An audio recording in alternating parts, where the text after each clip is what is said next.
해봅시다. 아브라함이 하나님을 믿으니 이를 의로 여기셨다. 율법의 행위가 아니라 우리가 하나님의 약속을 믿음으로 의롭다함을 얻는다. 이 갈라디아서의 주제고 여러분 모든 복음의 핵심적인 교훈이다라고 이렇게 이해하시면 됩니다. 붙들 수 있게 되길 바랍니다. 율법의 행위를 의지하는 것은 종교생활이에요. 종교생활은 바리새인 서기관처럼 아무리 열심히 해도 하나님을 기쁘시게 할 수 없어요.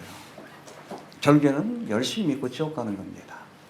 종교생활 하지 마시고 하나님의 약속을 믿는. 그래서 우리 구약은 뭐예요? 예전에 주신 약속.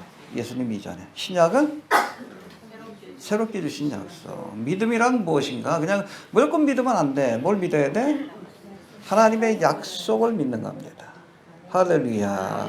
구약과 신약의 말씀, 하나님 주신 약속을 우리가 마라나타의 신앙으로 살아가죠. 왜 어떻게 우리가 마라나타의 믿음으로 살아갈 수 있습니까? 약속을 주셨기 때문에 그래요. 다시 오리라. 할렐루야. 어디로? 감람산으로. 할렐루야.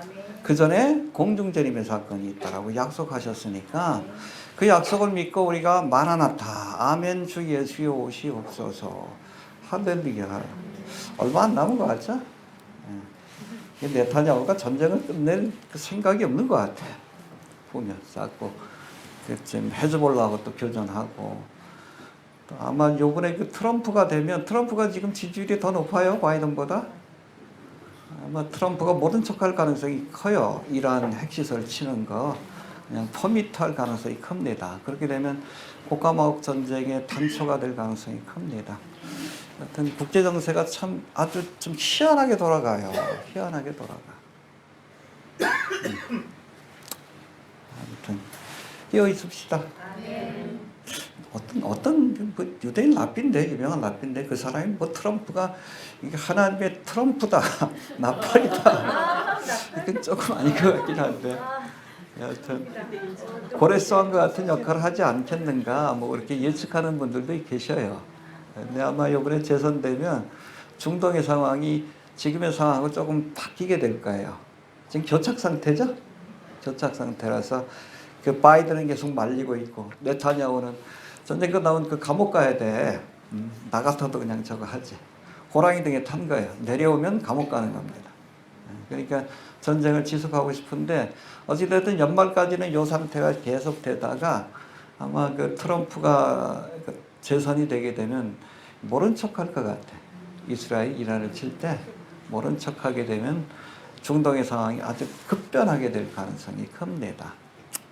하여튼 주님께서 정하신 시간에 이루어질 줄로 그렇게 믿습니다. 아니 그 전에 좀 책을 내야 되는데 기도 많이 해주셔요. 그전에는 또 조상현 선교사님 또 흥분해가지고 또 그냥 여호와 일이라고 뭐 저거 하면서 본인만 흥분한 것 같아요. 책이나 빠지겠지. 하여튼 막심 선교사가 이제 좀 책을 내기로 마음에 결심을 하고 우리 조상현 선교사가 제 책만 내는 게 아니라 우리 서울신대 총장 출신 되시는 우리 군의 구약학개론 그거 하고 족보론 연구하고 또 웨슬리 신학 이 양반도 총장 출신이에요. 이분 책하고 삼위일체에 관한 책이 중요해요. 왜 여러분 유대인들이 기독교를 이단시합니까? 삼위일체 교리 때문에 그래요. 삼위일체 교리. 그거를 설명해 줘야 돼. 구약에도 나와요. 우리가 라고 하죠. 인간을 창조하실 때. 우리라는 복수형이에요. 그걸 설명해 주지 않으면 이 사람들이 예수님을 받아들일 수가 없는 거예요. 삼일체 교리가 굉장히 중요합니다. 뭐 요거하고 같이 이제 책이 들어가요. 그러니까 우리 조상현 선교사님과 한꺼번에 좀 하고 싶은 생각이 있는데 그 길이 열렸다고 막 흥분하고 전화하더라고. 밥도 다 안 먹었는데. 여하튼 그러냐고 했어요 그냥. 올해 안에 좀 책이 좀 진행이 될 수 있도록 할렐루야. 그 위쪽에서 아래쪽에서 전쟁 나지만 그 안에서는 일상적인 생활이 지금 진행이 되고 있는 것 같아요. 책도 좀 낼 수 있는 상황이고 그러니까 기도 많이 해주시길 바랍니다. 자, 율법과 은혜, 행위와 믿음의 관계를 설명하는 말씀 가운데 오늘은 특별히 율법의 행위를 의지하는 것이 왜 저주받는 삶이 될 수밖에 없는가. 저주예요. 여러분 종교인들은 저주받은 삶을 살 수밖에 없습니다. 열심히 믿고 지옥 가니까. 거기에 대한 설명과 또 왜 우리가 모세를 통해 주신 율법이 아니라 아브라함을 통해 주신 언약을 믿어야 하는지. 할렐루야. 약속을 믿으시길 바랍니다. 율법을 믿으면 안 돼요. 율법을 믿지 마시고 내 행위를 의지하지 마십시오. 다 내려놓으셔요. 다. 이 거지의 손이라고 표현해. 거지의 손. 그렇잖아요. 우리가 하나님의 은혜를 받을 자격은 없어. 우리 거지요. 거지. 그저 주님께서 예비하신 그 은혜를 우리가 간구할 때 주께서 불쌍히 여겨주실 줄로 이렇게 믿습니다. 할렐루야. 자, 그 전에 우리 지난 시간에 배운 말씀 잠깐 한번 복습해 봅니다. 예수 그리스도를 통해 주시는 하나님의 은혜를 믿음으로 성령을 받은 너희가 어찌하여 육체를 사랑하고 의지하는 율법주의자의 길을 가려 하느냐라고 책망하십니다. 그렇죠? 그러니까 믿음으로 구원받았는데 왜 율법의 행위를 의지하느냐. 돌아가면 안 되는 거예요. 알겠습니까? 열심히 있는 신앙이 아니에요. 이단의 길을 가고 있는 거예요. 잘못된 길을. 열심히 믿는 사람 아니요. 잘못 믿고 있는 거예요. 열심히 믿고 지옥 가. 누구처럼? 바리새인 서기관처럼. 종교인의 삶을 살지 않길 바랍니다. 신앙인의 삶을 살아야 돼요. 하나님의 약속만을 믿고. 할렐루야. 예. 아브라함이 하나님을 믿음에 의롭다함을 얻은 것처럼 할렐루야 해봅시다. 하나님을 믿음에 의롭다함을 얻었다. 어디 나와요? 창세기 15장 6절에 나오는 말씀이에요. 아브라함이 하나님을 믿음에 의롭다 여기셨다. 그 말씀. 할렐루야. 이따 또 찾아볼 거예요. 율법을 행하는 자가 아니라 성자 하나님이신 예수 그리스도를 믿는 자가 의롭다함을 얻고 또 더 나아가서 세상을 복되게 하는 자가 될 것이다 라고 말씀합니다. 이제 본문으로 넘어갑시다. 우리 9절 10절 봅시다. 9절 10절. 9절 지난 시간 살펴봤지만 오늘 뭐 연결이 돼서 다시 한번 살펴봅니다. 시작. 믿음으로 말미암는 자는 믿음이 있는 아브라함과 함께 복을 받느니라. 물론 율법에 의해 속한 자들은 저주 아래 있나니 율된 바 누구든지 율법에게 율된 대로 온갖 일을 항상 행하지 아니하는 자는 저주 아래 있는 자라고 하셨습니다. 예, 9절에 보니까 믿음으로 말미암은 자는 그렇죠. 하나님의 언약을 믿는 자는 아브라함과 함께 복을 받는다. 할렐루야. 아브라함의 후손이 되는 복이 주어질 것이고 의롭다함으로 얻는 복이 주어질 것이고 하나님의 나라를 유업으로 얻는 복이 주어질 것이에요. 뭐 하는 사람? 믿는 사람. 하나님의 약속을 믿는 사람. 예수를 믿기만 하면 구원 받으리라. 하나님이 약속하셨잖아. 그 약속을 믿기만 하면 돼요. 그러나 10절에 보니까 뭐라고 돼 있어요? 율법의 행위에 속한 자들은 저주 아래 있다. 율법의 행위를 통해서 구원받으려고 하는 사람은 저주 아래 있는 사람이다. 왜? 해도 안 되니까. 해도 안 되니까. 여기서 뭐라고 돼 있어요? 기록된 바 누구든지 율법책에 기록된 대로 온갖 일을 all things. 율법을 다 지켜야 돼. 다 지켜야 돼. 언제까지? 항상 continuous라고 돼 있는데. 죽을 때까지. 이거 어떻게 가능해? 저주지. 어떤 뭐 일정한 기간 정하고 막 하루 이틀 요거 지키는 것도 힘든데 평생을 이걸 지켜야 돼. 그게 어떻게 가능해요? 저주지. 그 자체가 저주요. 하나님이 저주 아래 놓이게 하신 거예요. 왜? 율법의 행위로 구원 못 받는다라는 걸 깨닫게 하시려고. 우리가 성막을 통해서 알잖아. 아, 율법의 행위로 구원 못 받는구나. 그걸 깨닫게 하시려고 율법의 저주 아래 가둬 놓으신 거예요. 그래야 누구를 찾으니까? 성막을 찾지.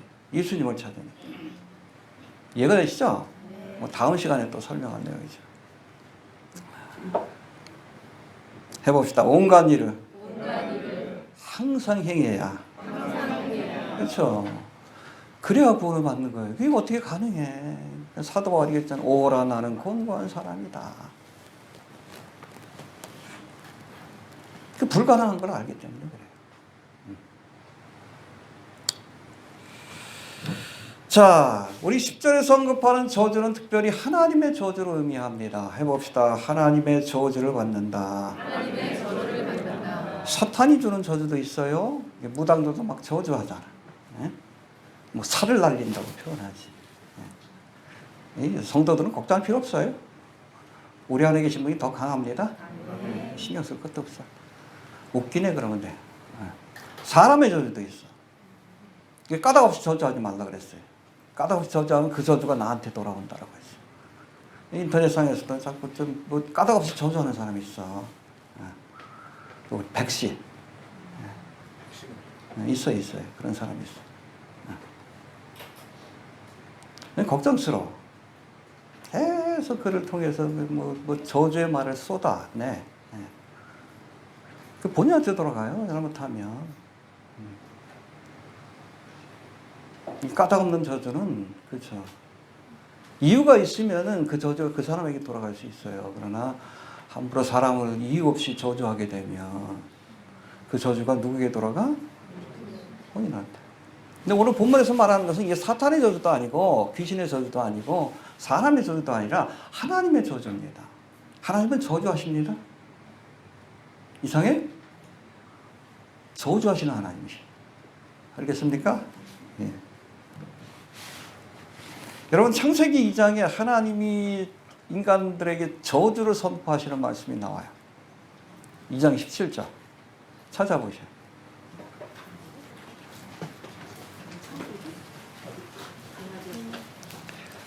창세기 2장 17절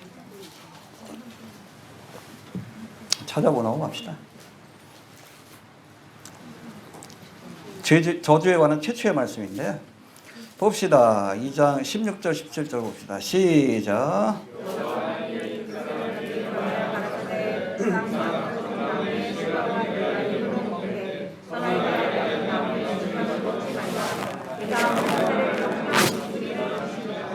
이 저주의 말씀이에요. 정령 죽으리라.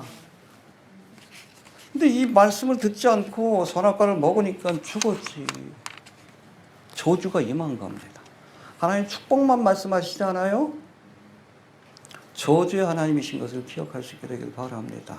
그래서 이스라엘 백성들이 여러분 가나안 땅 입성하기 전에 하나님께서 명령을 내렸어요. 뭐 27장에 보면 신명기 27장에 보면 야 너희가 이제 가나안 땅에 들어가게 되면 거기 두 개의 산이 있는데 에발산과 그리심산이 있다.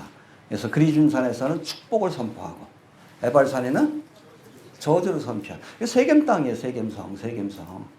그렇죠? 그 우물가에서 여인 만난 거. 거기에요. 거기. 그 앞에 있는 산이 그리심산하고 에발산이에요. 거기서 저주를 선포하라고 했어요. 율법을 지키지 않은 자들에겐 저주가 임할 것이다. 볼까요? 봅시다. 신명기 27장 16절부터 봅시다. 303페이지에.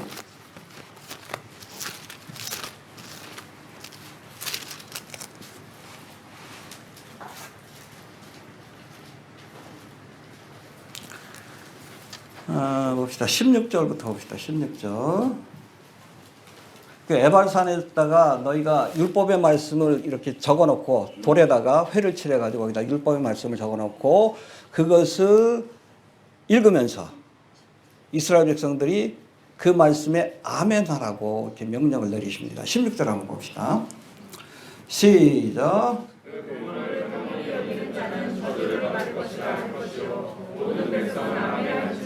그렇죠. 부모를 공경하지 않으면 저주를 받으리라. 아멘. 저주 아래 놓인 거예요. 저주 아래 놓인 거예요.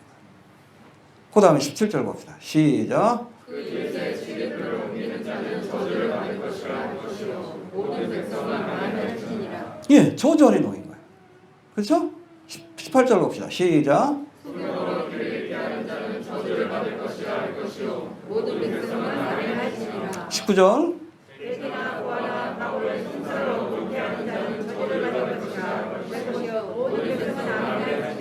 예, 저주 아래 놓이게 하셨어요. 하나님이. 이 뭐예요? 전제조건이 율법의 말씀을 준행하지 않으면 저주를 받을 것이다. 근데 이스라엘 백성들이 여기에 대해서 아멘했어. 저주 아래 놓이게 된 거예요. 이해가 되시죠? 율법의 저주 아래 놓이게 만드셨습니다. 26절로 봅시다. 시작.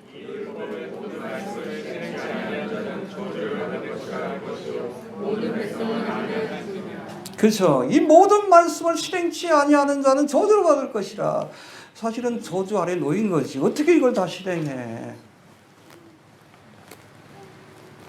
이 율법의 행위로는 우리가 구원받을 수 없어요. 저주 아래 놓인 수밖에 없습니다. 최초의 저주가 뭐라고 했어? 정령 죽으리라. 이 저주가 임했습니까?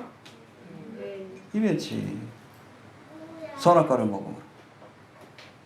모든 인류는 하나님의 저주 아래 있다는 것을 우리가 알아야 돼요. 여러분 죽어요, 안 죽어요? 그렇죠. 저주 아래 있는 거예요. 이 저주로부터 우리를 자유케 하시려고 주님이 오신 겁니다. 이 저주에서 우리를 해방하시려고 주님께서 오신 거예요. 사람이 죽는다는 사실, 한 번 죽는 것은 사람이 정해진 것이다. 인간 모든 인류가 다 하나님의 저주 아래 있다는 것을 우리에게 보여주고 있는 거예요. 어떻게 하면 이 저주에서 벗어날 수 있는가? 이건 뭐 율법을 행하는 자나 이방인들은 똑같아. 똑같아. 그 방법을 알려주시기 위해서 예수님께서 이 땅에 오신 거예요. 뒤에 가서 좀 살펴봅시다. 알겠습니까? 예, 우리가 하나님의 저주 아래 놓인 자다라는 것을 우리가 알아야 합니다. 자, 11절 12절 봅시다. 시작.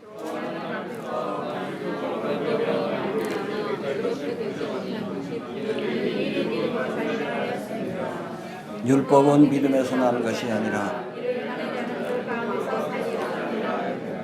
또 하나님 앞에서 아무나 율법으로 말미암아 의롭게 되지 못할 것이니, 그렇죠? 항상 그리고 모든 율법들을 지켜야 되는데 그게 어떻게 가능해? 그러니까 율법으로 말미암아 의롭게 되지 못한다. 아무나, 번역이 좀 잘못돼서 누구도 노맨이라고 돼 있어요. 누구도 율법으로는 의롭다함을 얻지 못한다. 무엇을 통해서만? 믿음으로만 의롭다함을 얻을 수 있는 거예요. 이해되시죠?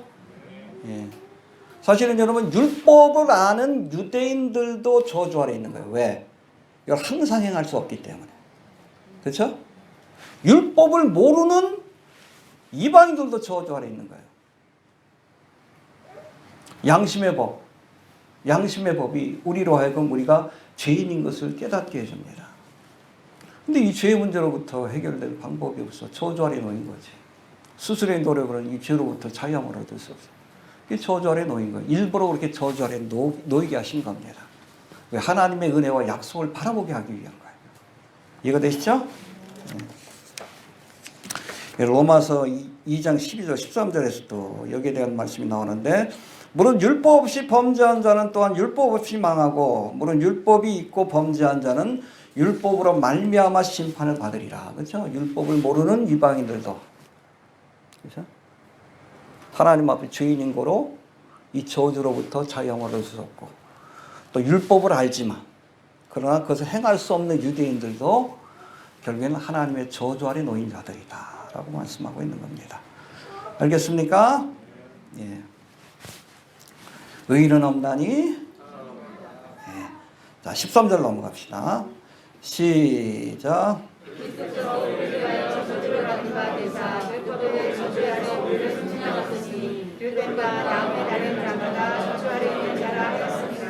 그렇죠. 율법이 있는 이방인이나 율법을 아는 유대인이나 율법을 모르는 이방인이나 다 하나님의 저주 아래 있어요.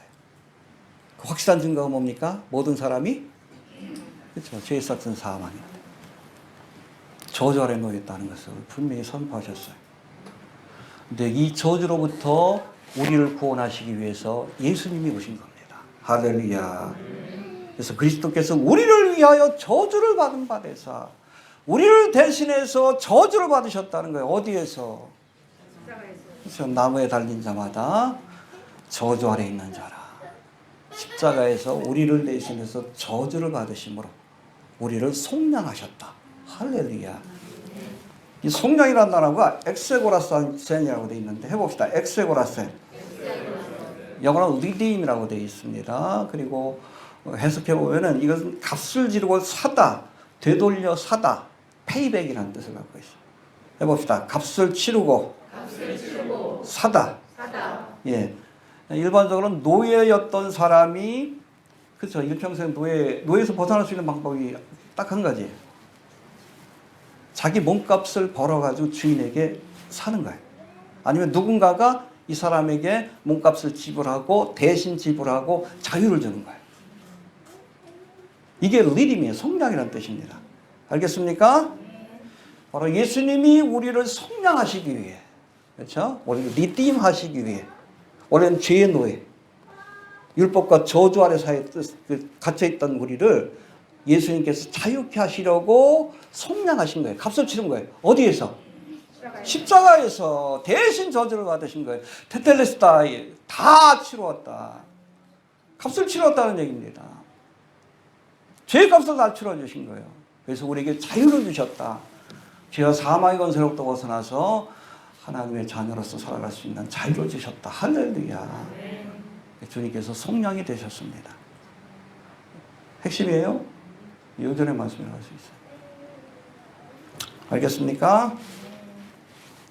이 성경을 보면 최초의 속량 사건이 기록되어 있는 게 창세기 3장에 나오는데 혹시 기억나십니까? 리딤하는 거. 대신 값을 치르고 죄의 값을 치르고 속량하는 사건이 나와요. 창세기 3장 21절에 등장합니다. 이제 하나님의 명령을 어기고 선악과를 먹은 아담과 하와의 죄를 속량하기 위해 하나님이 죄 없는 짐승을 잡아 가죽옷을 입힌 사건이 있습니다. 무슨 가죽? 거기 안 나와. 근데 양가죽이겠죠. 그렇죠? 양가죽이겠지. 네. 무화과 나무 잎으로 수치를 가리려고 했는데, 죄의 수치를 가리려고 했는데 안 되지. 주님께서 가난과 하와를 위해서 죄 없는 양을 잡아서 그 가죽으로 옷을 입혀서 그 수치를 가려주신 것. 이게 리딤, 속량의 하나의 예표적 사건이라고 보시면 됩니다. 할렐루야. 됐습니까? 피 흘림이 없이는? 왜? 피가 뭐기 때문에? 생명이죠. 죄의 사건 사망이기 때문에 이 죄를 속량하기 위해서는 반드시 누군가 대신 죽어야 돼. 구약의 시대 때는 제물이 양과 소. 근데 이거는 뭐 일시적인 효과만 있을 뿐이에요. 여러분, 성경에 기록된 최초의 속량 사건, 여러분 그거 아십니까? 하나님께서 태초에 천지를 창조하고 나서 그 다음에 죽음의 사건이 처음으로 기록된 것이 창세기 3장 21절이에요. 그 전에는 죽었다라는 말 자체가 없습니다. 원래는 누가 죽어야 돼? 아담과 하와가 정령 죽이라 했으니까 죽어야지. 대신 죽은 거예요. 처음으로 죽음의 사건을 지켜본 겁니다. 아담과 하와가 지켜봤겠지. 아, 죄가 이렇게 끔찍한 결과를 가져오는 거예요. 이해가 됩니까? 유신론적 진화론 얘기하는 사람들은 뭐 그냥 창세기 1장부터 2장 사이에 뭐 수천만 년의 시간이 지났다. 아니요. 구차한 이야기고. 그런데 하나님께서 보시기에 좋았다. 아니요. 적어도 여러분 창세기 3장 21절의 사건이 있기 전에는 이 땅에 죽음이 없었어요. 죽음이 있었고 시체가 있었으면 보시기에 심히 좋았다. 그런 말씀을 할 수가 없는 거예요. 최초의 죽음의 사건이 거기에 기록되어 있는 겁니다. 왜? 아담과 하와를 위해서 양을 대신 죽이신 거예요. 그러니까 여러분 가인의 제사를 안 받았지. 왜? 피가 없는 제사니까. 제사의 의미도 모르고 제사를 드린 거예요. 그게 종교행위. 아브라함의 제사는 받았잖아요. 양을 잡아가지고. 그 의미를 아는 거예요. 그 가죽옷을 입힐 때 하나님께서 알려주셨겠지. 이제 너희가 하나님 앞에 나오기 위해서는 죄사함을 받아야 한다. 속죄의 제사를 통해서 하나님 앞에 나와야 된다. 그걸 보여준 거 아니에요. 예표적 사건이지. 구약의 모든 제사들이 이것을 예표하는 거고. 여튼 성경에 기록된 최초의 속량 사건이 창세기 3장 21절이라면 마지막 속량 사건은 십자가예요. 지금은 우리가 양과 소를 잡을 필요가 없어요. 예수님께서 다 이루셨기 때문에. 테텔레스타. 할렐루야. 다 이루셨습니다. 바로 그걸 설명한 거예요. 그리스도께서 우리를 위하여 저주를 받은 바 되사 마지막 속량 사건이에요. 율법의 저주에서 우리를 속량하셨으니 once for all, 한 번에 영원토록 반복될 필요가 없습니다. 반복될 이유가 없는 거예요. 우리가 성찬식 때 떡과 포도주를 나누는 것은 예수님의 죽음을 반복하는 게 아니에요. 근데 여러분 가톨릭에서는 이렇게 기도할 때 이것이 예수님의 살과 피로 변한다 그러지. 그건 예수님은 다시 십자가에 못 박는 참남한 행위입니다. 우리는 그냥 기념하는 거지. 마지막 성령 사건은 예수님의 십자가입니다. 그리고 그 십자가 사건을 통해서 단번에 once for 대속의 사역을 완성하셨다. 할렐루야. 믿습니까? 천년왕국에 제사가 있어요, 없어요? 있다고 돼 있잖아. 스가랴서에 나와 있잖아요. 근데 그건 여러분 제사를 받기 위한 제사가 아니에요. 일종의 성만찬식이라고 보시면 됩니다. 예수님의 십자가 사건을 기념하는. 천년왕국 때도 거의 죽음이 없어요. 정말 심각한 죄를 지은 사람만 죽게 되지. 그때 여러분 양과 소를 잡아가지고 피 흘려서 죽이는 그 제사를 통해 죄의 삭시 무엇인가? 예수님 나를 위해서 십자가 주셨구나. 그거를 기념하는 거예요. 리멤버 하는 거예요. 그런 의미로 이렇게 보여야 합니다. 속량의 사건은 이미 십자가의 사건을 통해서 테텔레스타 완성된 것임을 우리가 기억할 수 있게 되길 바랍니다. 그가 찔림은 그가 상함은 그가 징계를 받음으로 우리가 평화를 누리고 그가 채찍에 맞음으로 그렇죠. 우리는 양 같아서 그릇 행하여 각기 제 길로 갔거늘 여호와께서 우리 무리의 죄악을 그에게 담당시키셨도다. 죄를 담당하시고 대신 속량, 리딤, 죄의 값을 치러주셨기 때문에 누구든지 예수를 믿기만 하면 구원받는 은혜의 시대가 열리게 된 겁니다. 할렐루야. 믿습니까? 얼마나 귀해. 자, 14절 넘어갑시다. 14절. 시작.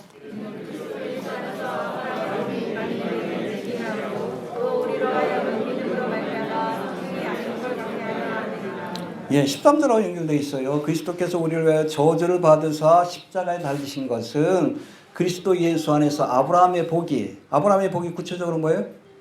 아브라함이 하나님을 믿으니? 예, 그렇죠. 믿음으로 의롭다함을 얻는 아브라함의 복이 이방인에게, 우리에게 미치게 하고 또 우리로 하여금 믿음으로 말미암아 성령의 약속을 받게 하려 함이라. 할렐루야. 예수님이 십자가에서 여러분 대속의 사역, 성령의 사역을 완성하심으로 이때부터 이방인들도 예수를 믿기만 하면 구원받고 성령 충만을 받는다. 할렐루야. 고넬료가 그랬잖아요. 은혜 시대가 열리는 거예요. 보라 지금은 그렇죠. 은혜 시대가 열린 겁니다. 왜 이방인들에게도 예수를 믿기만 하면 영원토록 지속되는 게 아니에요. 이 땅에서 교회가 떠나가면 심판의 시대가 시작이 될 겁니다. 7년 동안. 보라 지금은 은혜 받을 만한 때지. 조금 있으면 심판의 때가 와요. 그 전에 이 은혜를 구속하시길 바랍니다. 아직 기회가 있을 때 예수 믿고 여러분 우리가 할 건 아무것도 없어. 거지의 손이라 그랬어. 그냥 손 내밀고 나를 불쌍히 여기 있어서 그럼 돼. 넘어갑시다. 15절 넘어갑시다. 15절. 자, 시작.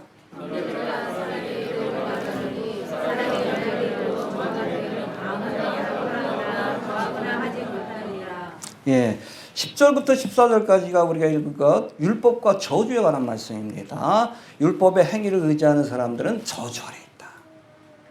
예수 그리스도의 대속의 은혜를 의지하는 사람이 여러분 복된 자이다. 할렐루야. 예, 우리 행위를 의지하지 말고 예수님의 대속의 속량하신 그 십자가의 은혜를 믿고 의지하는 그런 사람들이 되시길 바랍니다. 복된 자가 되시길 바랍니다. 예. 그런 말씀이라면 15절부터 22절까지는 율법과 언약에 관한 말씀인데 특별히 하나님의 언약이 율법보다 뛰어난 이유에 대해서 세 가지로 설명을 합니다. 뭐 중간에 또 중요한 말씀도 포함되어 있지만 첫 번째로 우리 15절 다시 한번 봅시다. 하나님의 언약이 율법보다 뛰어난 이유에 대해서 15절 시작.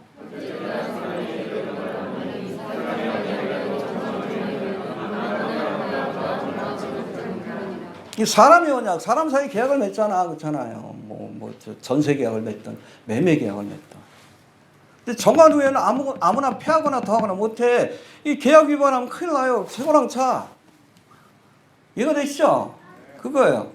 하물며 하나님이 우리에게 주신 언약 믿을 만하지 않느냐 그거예요. 그렇죠?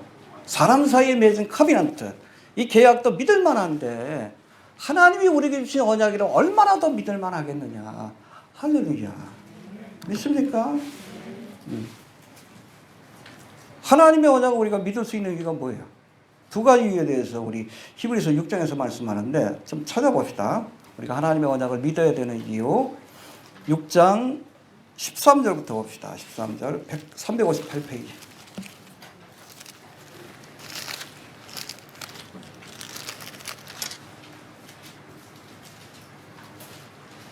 우리가 하나님의 언약을 믿어야 할 이유 여기도 아브라함에 관한 말씀이 나옵니다. 13절 358페이지 시작.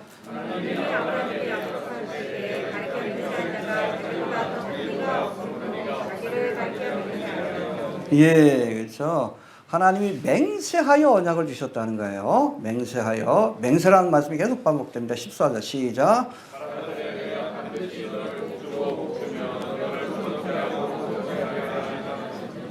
저가 이같이 할렐루야. 그리고 16절 시작.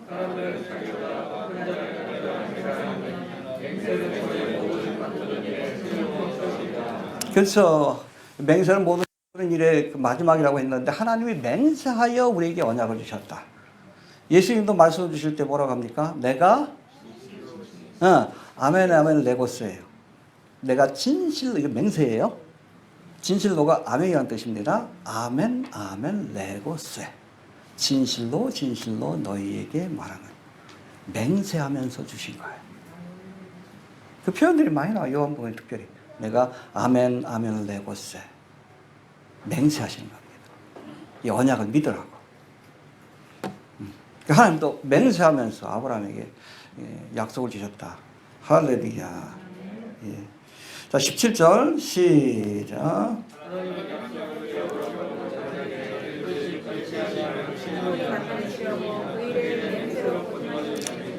예, 여러분 맹세로 보증하셨습니다. 그러니까 우리가 하나님의 언약을 믿을 수 있는 첫 번째 이유, 하나님께서 언약을 주실 때에 맹세로 보증하셨다. 아멘 아멘 레고스. 또 두 번째가 뭡니까? 19절 18절 시작.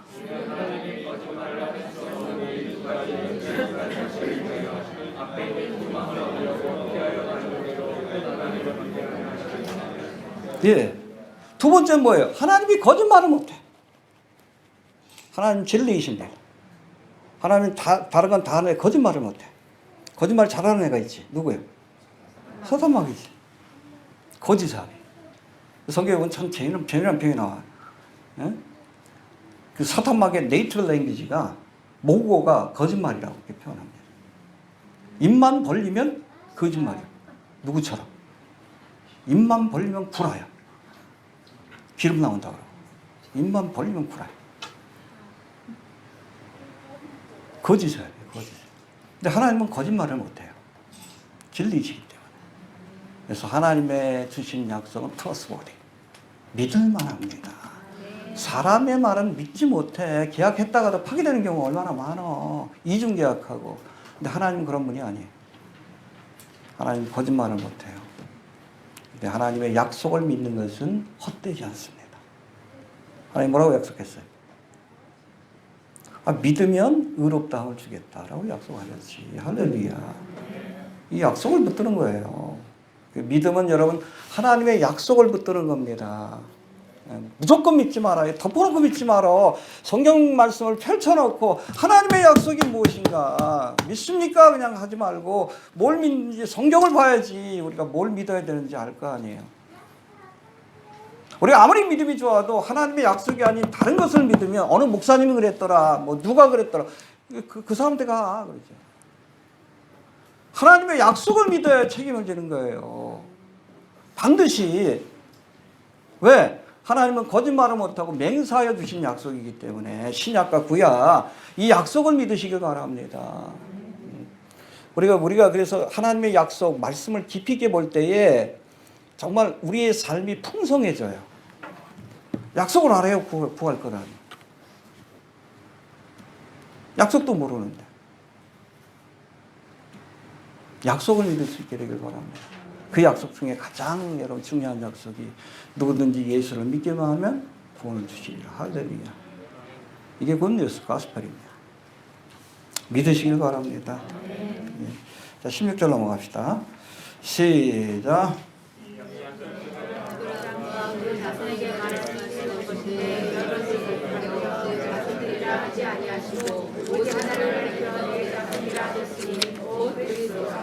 예, 이 약속들은 아브라함과 그 자손에게 말씀하신 것인데, 할렐루야.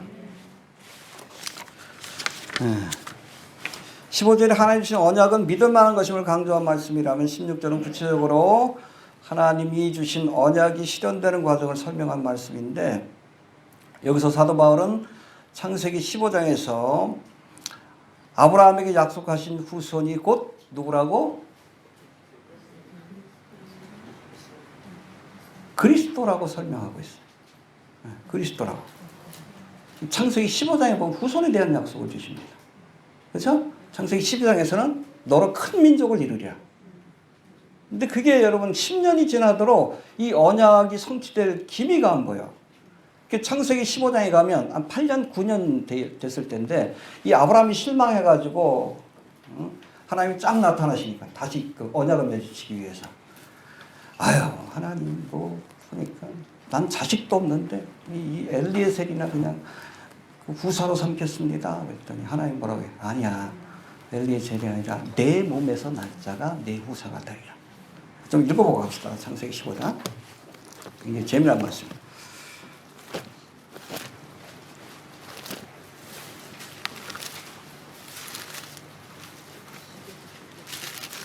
이게 창세기 12장에서 아브라함을 부르실 때 이후로 한 10년 정도의 시간이 지난 때입니다. 여기서 다시 한번 언약을 주시는데 봅시다. 1절 15장 1절 시작.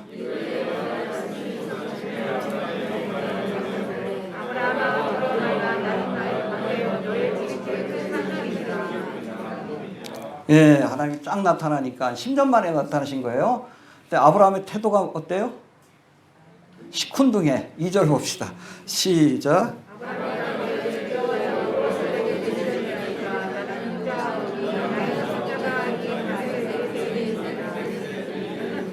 아, 나한테 이 나이에 뭐 줘가지고 내가 뭐 저거 할 게 뭐 있겠습니까? 자식도 없는데. 근데 첫 번째로 약속한 게 창세기 12장에 큰 민족을 이룬다 그랬거든. 근데 큰 민족은 둘째치고 자식도 없어. 그러니까 낙심해가지고 엘리에셀이 누군지 아시죠? 나중에 아브라함이 이삭을 위해서 리브가를 데리고 올 때 그때 보냈던 친한 종이 바로 엘리에셀입니다. 한참 젊었을 때 이야기라고 보시면 됩니다. 자, 엘리에셀이나 그냥 후사로 삼겠습니다. 어찌 보면 하나님께 대한 불평을 이야기한 거예요. 그다음에 3절 봅시다. 시작.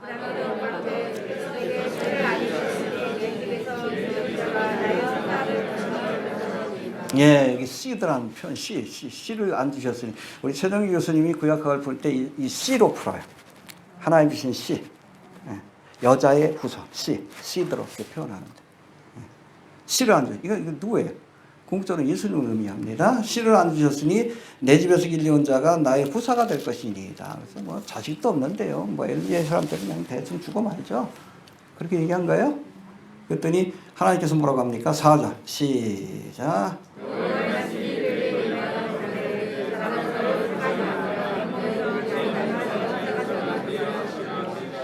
엘리에셀이 아니야. 내 몸에서 날 자가 누구요? 1차적으로는 이삭이고 궁극적으로는 예수님을 의미합니다. 할렐루야. 됐습니까? 내 몸에서 날 자가 내 후사가 되리라. 할렐루야. 그 후사를 통해서 내가 봅시다. 5절 봅시다. 시작.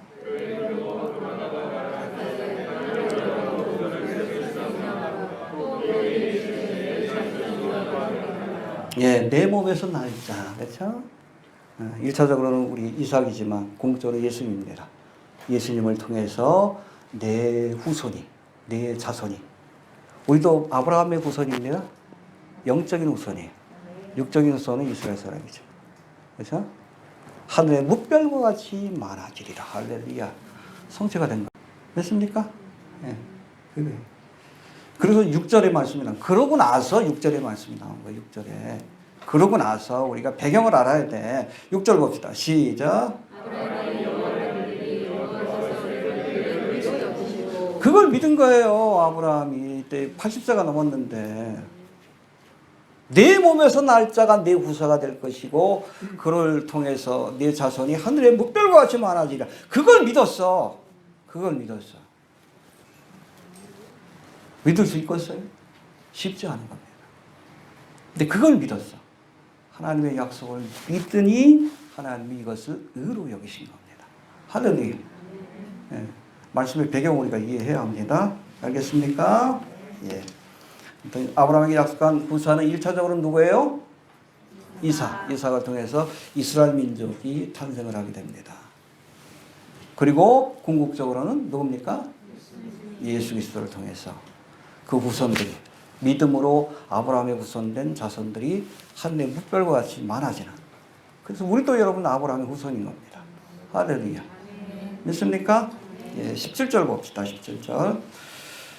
자, 시작.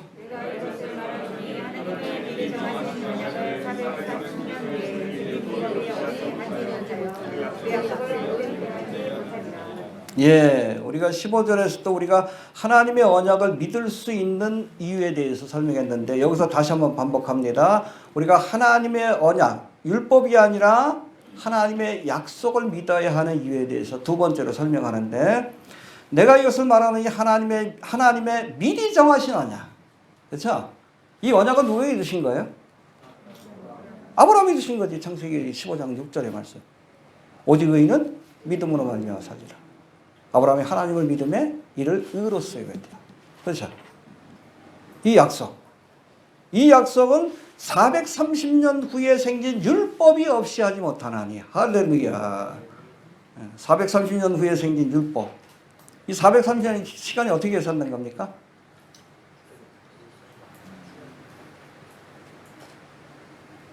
이스라엘 백성들이 그 애굽 땅에서 430년 만에 출애굽을 하죠. 알겠습니까? 그렇게 따지면 여러분 아브라함으로부터는 430년이 더 되겠지. 근데 보세요. 아브라함과 이삭과 야곱 족장시대 때 하나님의 언약이 반복해서 주어집니다. 그러고 나서 야곱이 70명을 데리고 가족들을 데리고 이스라엘 땅으로 들어간 뒤에 이제는 큰 민족을 이루어서 430년 만에 출애굽을 하게 된 거예요. 알겠습니까? 430년이 그렇게 계산된 거예요. 아브라함과 이삭과 야곱에게 언약하신 그 언약이 430년 뒤에 출애굽하여 시내산에서 모세와 맺은 그 언약, 그것만 못하겠느냐라고 말씀하신 거예요. 이해가 되십니까? 예. 더구나 여러분 모세와 맺은 언약은 조건적인 언약이에요. 너희가 이렇게 하면 제사장 나라가 되고 하나님의 거룩한 백성이 되리라. 이렇게 하면. 그런데 여러분 그 아브라함에게 주신 언약은 무조건적인 언약이에요. 일방적인 언약입니다. 그리고 뭐가 먼저요? 아브라함에게 주신 언약이 먼저지. 모세에게 주신 언약은 뒤에 주신 언약이에요. 뭐가 더 중요한 거예요? 뭐가 더 우선되어야 합니까? 아브라함의 언약이 먼저 우선되어야 한다. 그 말씀이에요. 이해가 되시죠? 예. 18절 넘어갑시다. 시작.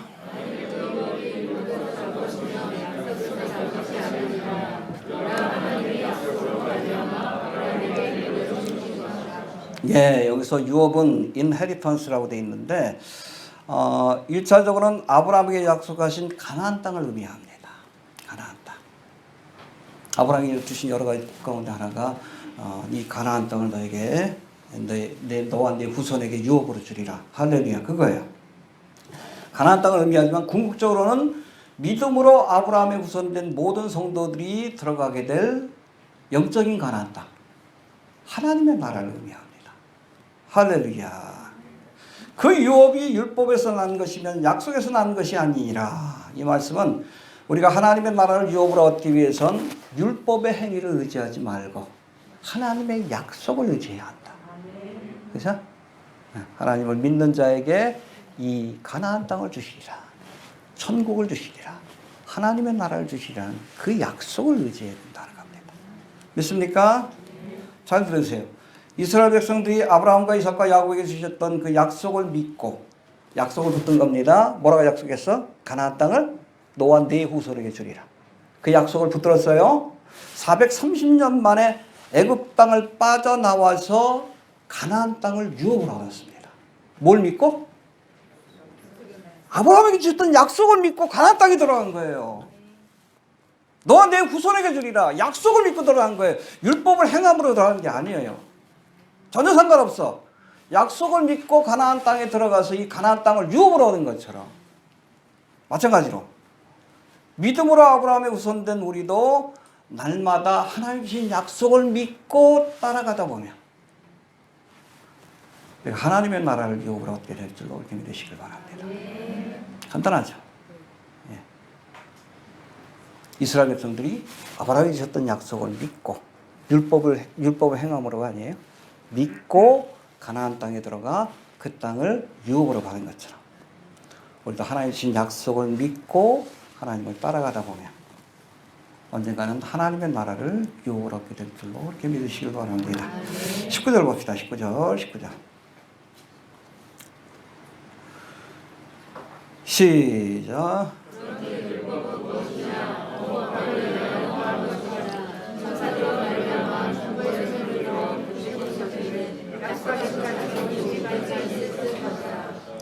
예, 여기 보니까 율법은 무엇이냐? 범법함을 인하여 더한 것이다. 해봅시다. 범법함을 인하여 더한 것이다. 왜 약속만 주시지 왜 율법을 주셨는가? 율법을 주신 이유에 대해서 설명합니다. 그것은 범법함을 인하여 더한 것이다. 하나님이 더해 주신 것이라는 뜻인데 이 말씀을 공동 번역에서는 죄가 무엇인지를 알게 하시려고 율법을 주셨다. 그렇게 해석해 놨어요. 잘된 해석이라고 봅니다. 해봅시다. 죄가 무엇인지 알게 하시려고 율법을 주신 것이다. 우리가 양심이 있기 때문에 대충 뭐가 죄인지는 알아. 근데 양심에 화인 맞은 사람들이 있어요. 죄를 지으면서도 죄인 줄 모르는 경우가 있어요. 뭐가 죄인지 알려주시려고 율법을 주신 거예요. 알겠습니까? 예. 자, 여기에 대해서 로마서 2장에 보니까 율법 없는 이방인이 본성으로 율법의 일을 행할 때는 이 사람은 율법이 없어도 자기가 자기에게 율법이 되나니 이런 이들은 그 양심이 증거가 되어 그 생각들이 서로 혹은 송사하며 혹은 변명하며 그 마음에 새긴 율법의 행위를 나타내느니라 하십니다.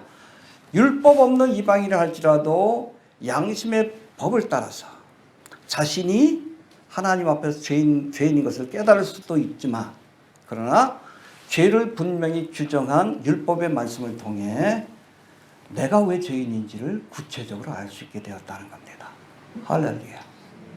그러니까 다른 표현은 죄로 죄되게 하려고 죄가 무엇인지 분명히 알게 하시려고 뭘 주셨다? 율법을 주신 겁니다. 알겠습니까? 여러분 우리가 복음을 받아들인 첫 번째 과정이 뭔지 아셔요? 사형제도 나오는데 우리가 죄인인 것을 인정해야 돼. 그러면 죄가 뭔지 알아야지. 뭐가 죄? 뭐가 죄? 근본적인 문제. 하나님이 죄라고 하신 게 죄예요. 여러분 세상에선 동성애 죄 아니에요. 죄라고 하면 또 죄가 돼. 세상에서. 근데 성경에서는 하나님의 나라를 유업으로 얻지 못할 죄라고 분명히 말합니다. 우리나라 얼마 전에 그 간음죄 사라졌죠? 죄가 아니에요? 죄 아니에요? 그 소송에도 저가잖아요. 세상에서는. 그럼 하나님께서 뭐라고 했어요? 간음하지 말라. 10계명이 7계명이 그 간음죄에 관한 겁니다. 여러분 아무리 세상 사람들이 죄가 아니라 그래도 하나님이 죄라 그러면 죄입니다. 왜? 우리를 심판하실 궁극적인 심판자는 하나님이시기 때문에. 잘 들으세요. 죄가 무엇인지를 정하는 입법자도 하나님이시고 이 법에 따라 인간을 심판하는 심판자도 실행자도 하나님이라는 사실을 우리가 알아야 합니다. 해봅시다. 죄에 대한 입법자도 하나님이시고 죄에 대한 심판자도 하나님이시다. 왜? 하나님이 우리를 창조하셨기 때문에.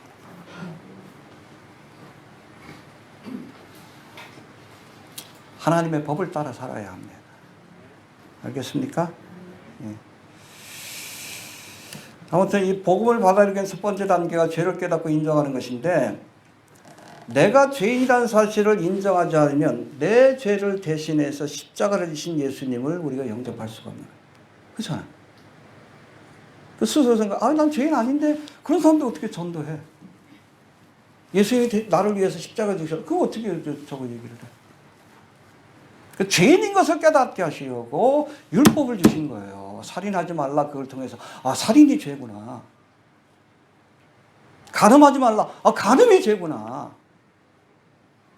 심지어는 탐내지 마라. 탐내는 것조차도 죄가 되는구나. 우상 섬기지 마라. 우상 숭배도 죄가 되는구나. 내가 죄인인 걸 알아야 여러분 대속의 은혜를 구할 것 아니에요. 그래서 율법을 주신 거예요. 이해가 되시죠? 네. 그래서 율법은 범법합을 인하여 더한 것이다. 죄로 죄되게 하기 위해서. 우리가 죄인인 것을 깨닫게 하기 위해서. 여담이지만 여러분, 로마서 보면은 복음에 대해서 갈라디아서에서 요약하고 그걸 깊이 있게 푼 게 로마서인데, 에베소 교회에서 아마 썼을 거예요. 이 로마서에 보면 1장부터 3장까지가 죄에 관한 거예요. 로마서가 16장밖에 안 되는데 1장부터 3장까지가 죄인이라는 것을 논증합니다. 유대인도 죄인이고 우리도 죄인이고. 그 결론이 뭐예요? 로마서 3장 23절. 모든 사람이 죄를 범하였으며 하나님의 영광에 이르지 못하더니. 그러고 나서 복음을 소개해요. 이해가 되죠? 성령께서 은혜를 비춰주셔야 돼. 내가 죄인인 것을 깨닫게 해주셔야 돼요.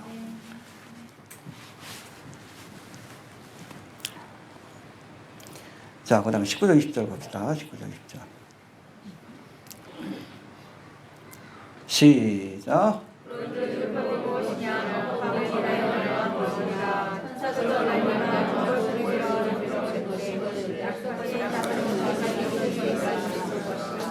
중보는 한편만 위한 자가 아니니. 예, 그래서 우리 앞에 율법은 무엇이냐? 범법합을 인하여 죄로 죄되게 하기 위해서 더해 주신 것이다. 우리가 죄인 것을 깨닫게 하시려고 율법을 주신 것이다. 율법의 역할은 거기까지입니다. 예. 그래서 이 율법이 주어지는 과정, 천사들로 말미암아 중보의 손을 빌어. 이 중보의 손이 누구죠? 모세예요. 그 스데반이 쭉 설교할 때, 순교하기 전에 설교할 때 모세가 이 천사들로 말미암아 율법이 주어졌다, 십계명을 받았다. 그 말씀이 또 나와. 그 천사들로 말미암아 중보의 손을 빌어서. 그러니까 율법이 주어질 때는 이게 하나님의 약속보다 어찌 보면 좀 뛰어나지 못한 이유가, 두 번째 이유가 뭐냐면, 이거는 여러분 간접적으로 주어진 겁니다. 하나님 직접 주신 것이 아니라 누구를 통해서? 천사들을 통해서 중보의 손을 빌어. 모세를 통해서. 이 율법을 주신 거예요. 근데 언약은 직접 주신 거예요. 직접. 아브라함에게 나타나서 직접. 창세기 12장 15장. 직접 주신 겁니다. 할렐루야. 있습니까?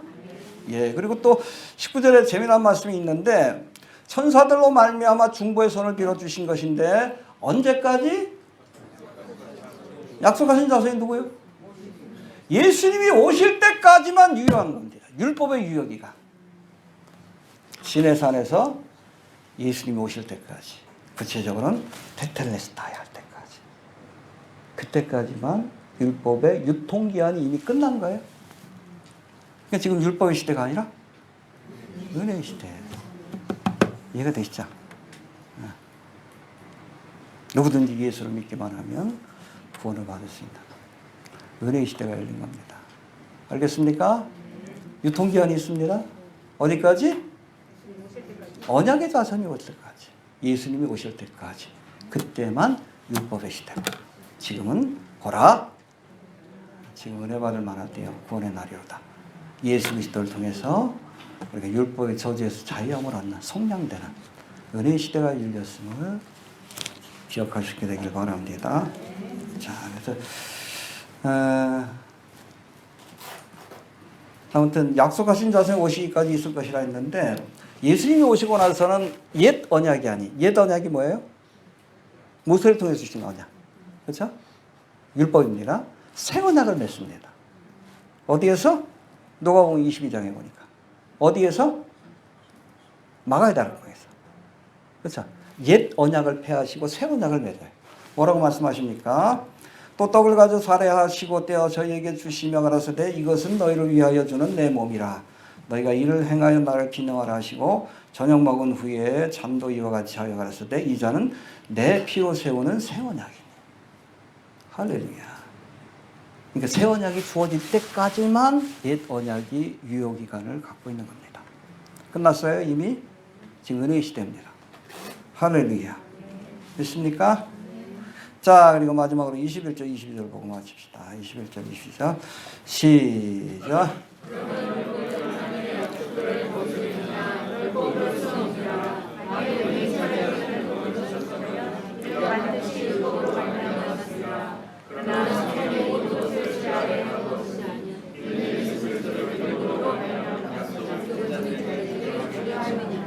예, 여기서 뭐 22절의 성경은 율법이라고 해석하시면 됩니다.